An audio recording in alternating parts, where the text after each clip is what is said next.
Bonjour, Nabana Somboka partout Bozali, Oyabino, simple serviteur, Messi de l'IDPS, donc 10 à match, Moutou Abeta la défense, c'était toujours une attaque. Oyebibiso Tozawana, Tobenga Benga Kabiso, défenseur du pouvoir. Donc, défenseur du pouvoir, directement, Tozo défendre donc, institution, président de la République. Donc, Olingaka Koutoute,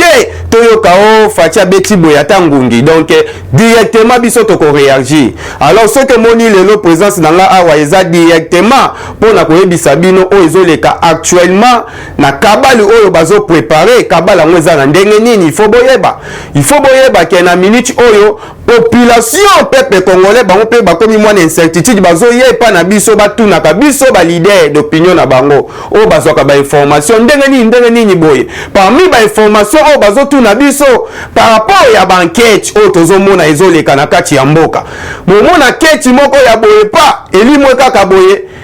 destination inconnue sans suite et fani pe kimia mais banquette mususu omona erozwa aller alors biso pe to baki bo fanda kimia to meka kolandela nde to ko comprendre que eza na batu mususu bazobima bana malamu mais or bango nde mutu bazolia chef de l'état cc wala tozoloba directement l'inspecteur général ya finance oto bengi Gilles Alingeti il faut boyeba que lelo oyo batebele balobaka pourquoi IDPS atrahiraka toujours non IDPS atrahiraka te mais azalaka nde vigilant ndenge le kaka na Genève le président de la République na vigilance na biso tobi non fati retirer signature alors na vigilance na biso wana esungi pe président de la République na makambo ebele d'ailleurs bomona ki na ba loi ya basakata na ba minaku ba kombata bakita na terrain vigilance bobi loi oyo koleka te ndenge mona ya rosa malonda alors vigilance oyo to tena minute pe ko découvrir que donc to ko mona ke na makambo ya ba dossier et comme na système moko ya deux poids deux mesures lelo batu bazo tuna ndenge nini le 7 juin to mona ki enquête salamaki ya ville province ya Kinshasa parce que makambo ele kaka na ville ya Kinshasa population wana azalaka te na droit ya azalaka te na makasi ya okendo kutana na ba député na banani donc bayaka ndiko tuna biso nini réellement ezoleka ba mona ka le 7 juin enquête o IGF abimisaka enquête pona ville province ya Kinshasa enquête concernant gouvernement provincial ya Kinshasa o etali makambo ya zandu d'ailleurs biso moko to vivaki yango le 7 juin IGF abimisaki enquête bakendaki plus loin to monaki baselaki na bureau ya questeur ya assemblée provinciale ya ville ya Kinshasa donc dossier wana toyebaka te esuka ndenge nini zandu yango pe etongama te toyebaka te efanda wana bakie lisusu plus loin enquête yo esalamaki ya bakarte visa mutu akotisi abimisi mbongo baliste ya batu wana ebimaki mais enquête wana sans suite tomoni kaka boye bakika ya Bin Karoubi ye wana na exil mais na baliste wana ezali kaka na kika ya Bin Karoubi te pourquoi batu mususu bakangamaki te batu population baye ko comprendre lisusu donc tereza ya kotengama lokola na ngambu moko ndenge nini na ngambu ya famille présidentielle c'est-à-dire famille politique na ye ba ministre o etali ya IDPS ba nini dossier na bango kendaka rapide na IGF bomona ki eteli direct na prison bomoni awa bazo attaquer kaka kamoko ya makasi bomoni Tony Mwaba o enquête ebimi enquête wana jusque là pe sans suite boye komona na minute oyo bazo attaquer sikoyo Mwakadi oyo azosala espoir etikala jamais kosala depuis Congo ezala Congo oyo akotisi na histoire ya Congo na un mois d'avril 1,5 milliard de dollars na écart ya un mois mais mutu ya bongo tomoni IGF akomi suko bundisa ye IGF akomi bundisa ye mais le même dossier ya réhabilitation ya Sénat o ezaki pa ya Alexis Tambwe Mwamba dossier wana jusque là sans suite comment ba dossier oyo il faut tanga ba cabinet et fandaka sans suite mais ba dossier oyo ya batu ya ngambu ya chef de l'état zo kende rapide donc tu ko comprendre loko moko na makambo tu ko landela CNC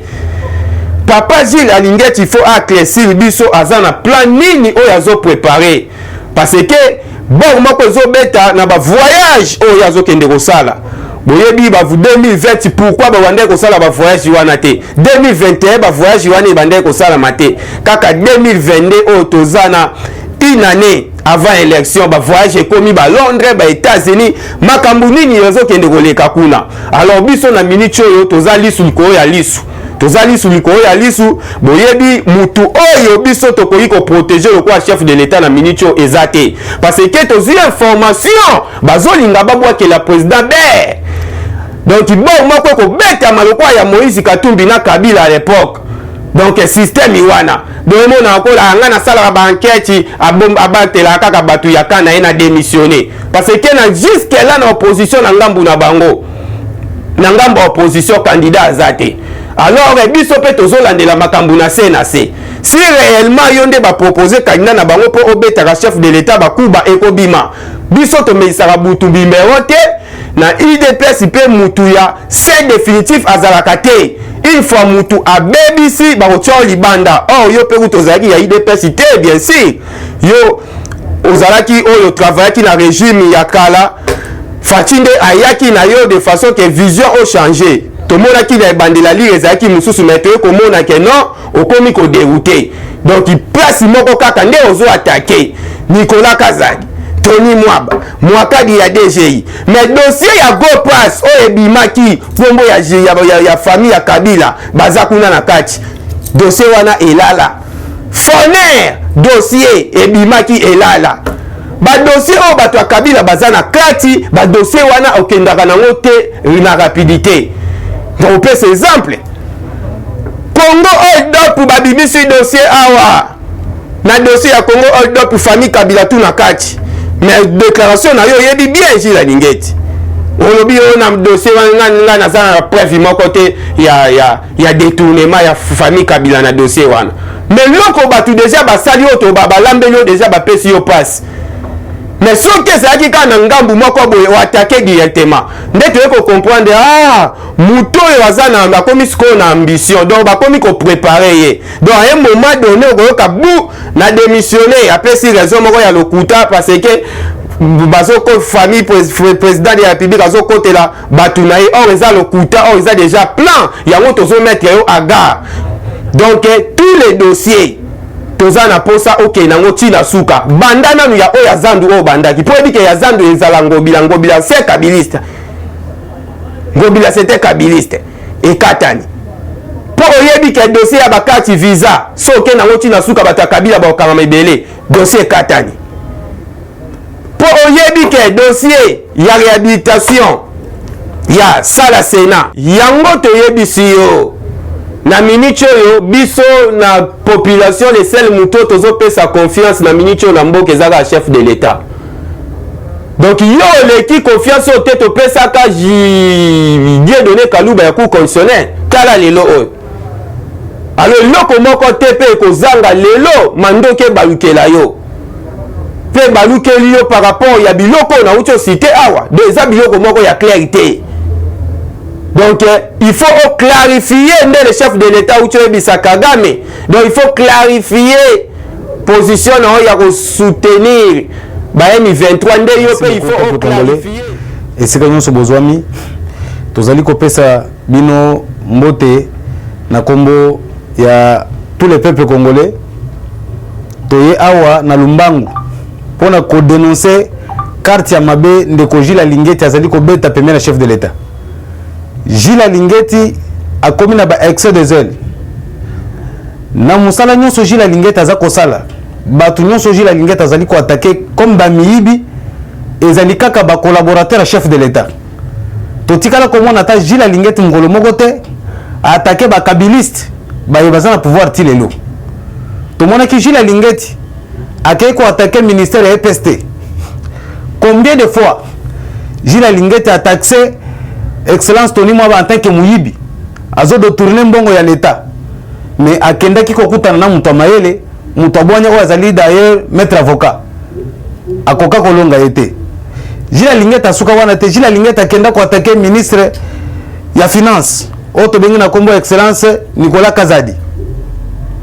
Gilles Lingeti lelo akeko attaquer DG ya DGI na attaque na ya DG ya DGI asuki wana te akei plus loin pona koloba ke pouvoir oza pouvoir à baluba ezali message nini oyo Gilles Alingeti alingi à faire passer na peuple congolais mais tozali lelo oyo na DG ya SNEL ali atundu mukolo nini Gilles Alingeti asakenda ko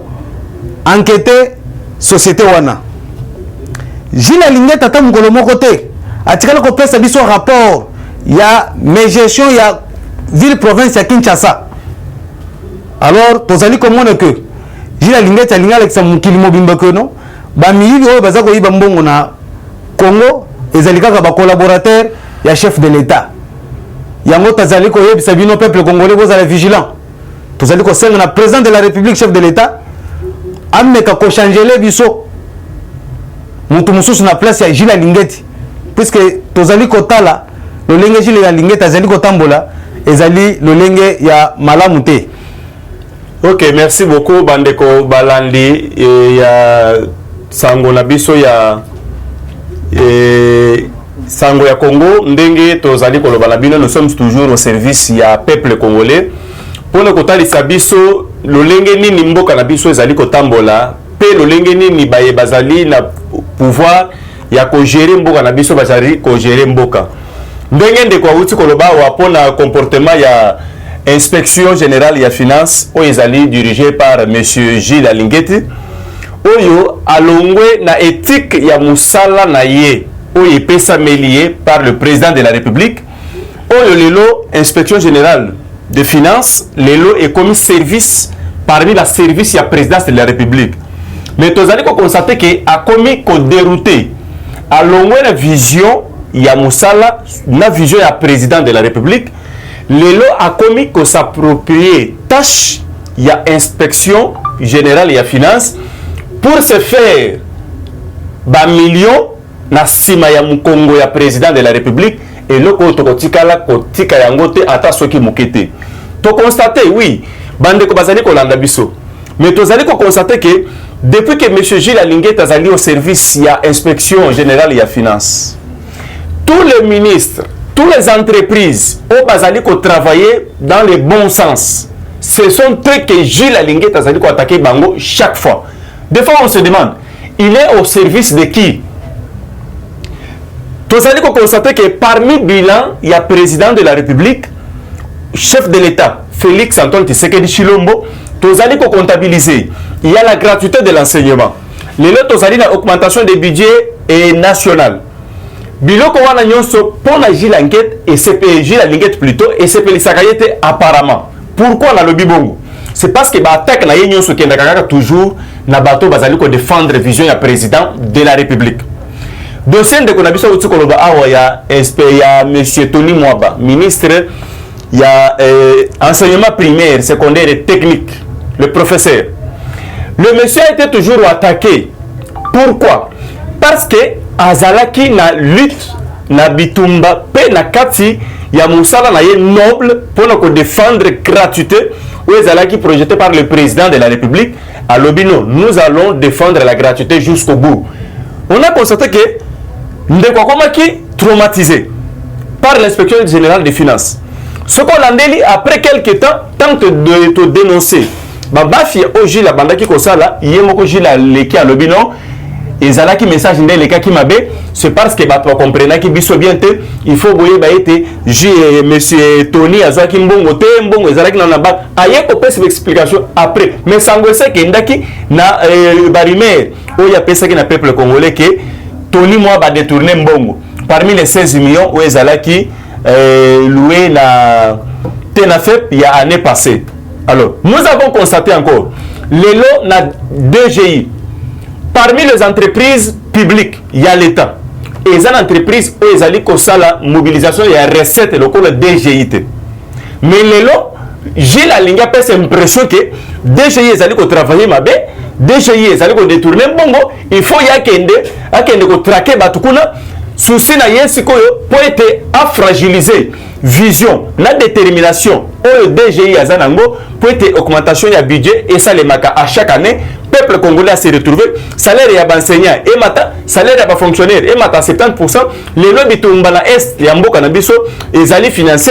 par budget ya mboka na biso sans que tout de fayango libanda. Les types en question voulaient maintenant fragiliser la DGI. Peut-être acha confusion na mitu ya batu.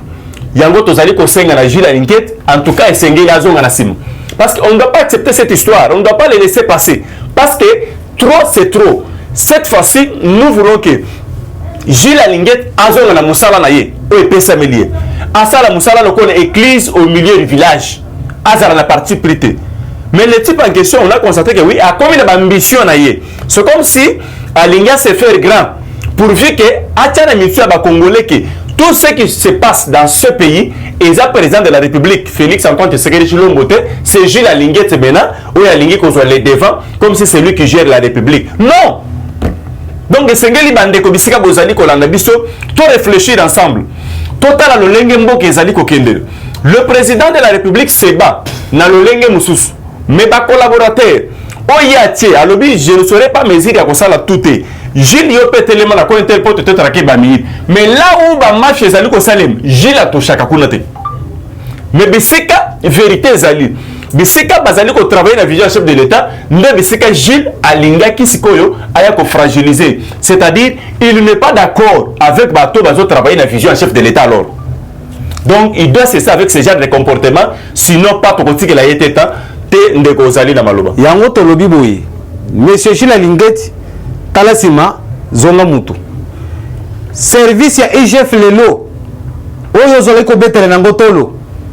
ezali yote muto tomboli yango ezali chef de l'état garant de la nation muto tomboli yango puisque ezali géré na yemoko chef de l'état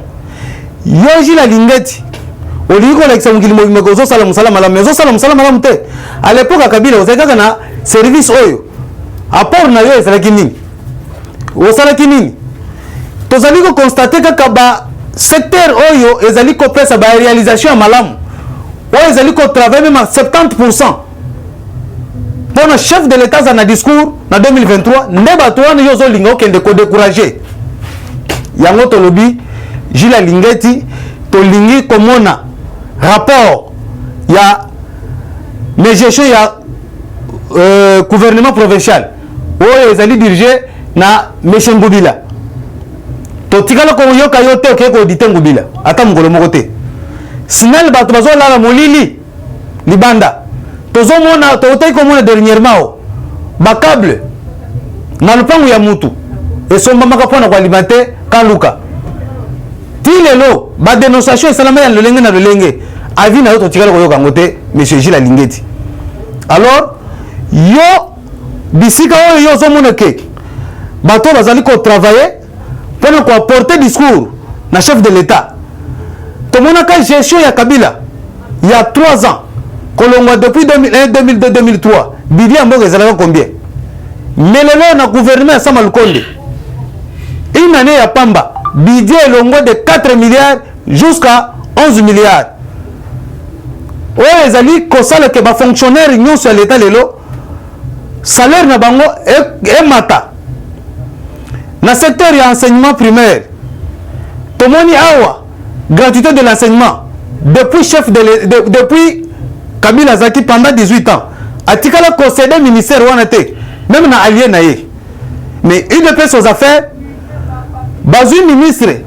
ya UDPS ba chef place wana obandi na ye makelele o tanto boye o longo kuna siko okay na DGI siko yebisanga na DGI ba recette o nyonso zokende o ezali na kati ya komata pona yo ezali ko lebelo eloko moko te yango to comprendre que Gilles Lingeti ozana ambition olingo salir image à chef de l'état na ba proche collaborateur o bazali ko sala effort et belé que non comme chef de l'état et tombama comme chef de l'état et mata alors yo olingi ko linga komisala kombo sima ya Félix Antoine Tshisekedi Tshilombo tokoti kelo tante ata mukolo moko et puis tika koko sabatu koza membre ya IDPS ata mukolo moko te tika kozala membre ya IDPS. Je vous remercie. Eshima, votre magazine qui bat au rythme de l'actualité. Une réponse à vos besoins en information, un éclairage dans divers domaines. Impartial, documenté, instructif. Eshima, au cœur de l'info. Retrouvez la nouvelle édition. Le service national de la RDC, une seconde chance pour les Kuluna. Le commandant du service national, le général-major Jean-Pierre Kassongo Kabouik, est en passe de réussir le plus difficile. La conversion des délinquants juvéniles appelés Kuluna en bâtisseurs de la République. Jean-Pierre Kassongo Kabouik a réalisé des avancées notables à la tête de ce service qu'il occupe depuis juillet 2018. Ce jeune délinquant, presque indomptable dans les rues de Kinshasa, ont finalement été maîtrisés au centre pilote de Kanyama KCC. À ce jour, ils sont endoctrinés et formés à rendre service à la nation, à devenir utiles pour le pays. Au total, 2000 anciens Kuluna devenus aujourd'hui bâtisseurs ont perçu leur premier salaire après une période de 14 mois de formation dans plusieurs domaines, notamment la maçonnerie, la menuiserie et autres. Cette étape a concrétisé la volonté exprimée par le chef de l'État, Félix Tshisekedi, qui prône une autre méthode plus humaine pour l'encadrement de ce jeune brigand urbain et leur réinsertion sociale. Cela à travers la formation pour servir de main-d'œuvre au profit de la République démocratique du Congo. Dans un long entretien accordé à Eshima Magazine, le général-major Jean-Pierre Kassongo Kabouik explique le retour 4 ans après de la production agricole à Kanyama KCC. Dans cette interview exclusive, le commandant du service national égrène les réalisations de cette structure qui revient d'une longue léthargie. Il évoque l'expérience des cantines militaires et policières et révèle que son service paramilitaire mettra bientôt ses cantines à la disposition du campus universitaire en faveur des étudiants. Focus. L'équipe Mwakadi fait exploser le compteur. La DGI dépasse 200% des recettes fiscales au mois d'avril 2022, soit le triple réalisé en avril 2021. Une performance historique jamais réalisée au sein de cette régie financière. À lire également, les FARDC progressent de 5 places au monde selon le classement établi par Global Power. Analyse de l'état de siège décrété depuis 1 an dans les provinces de l'Ituri et du Nord Kivu. Découvrez également plusieurs autres sujets à lire dans ce nouveau numéro. Retrouvez l'intégralité du magazine Eshima dans les kiosques. Eshima Magazine, un nouveau standard d'information.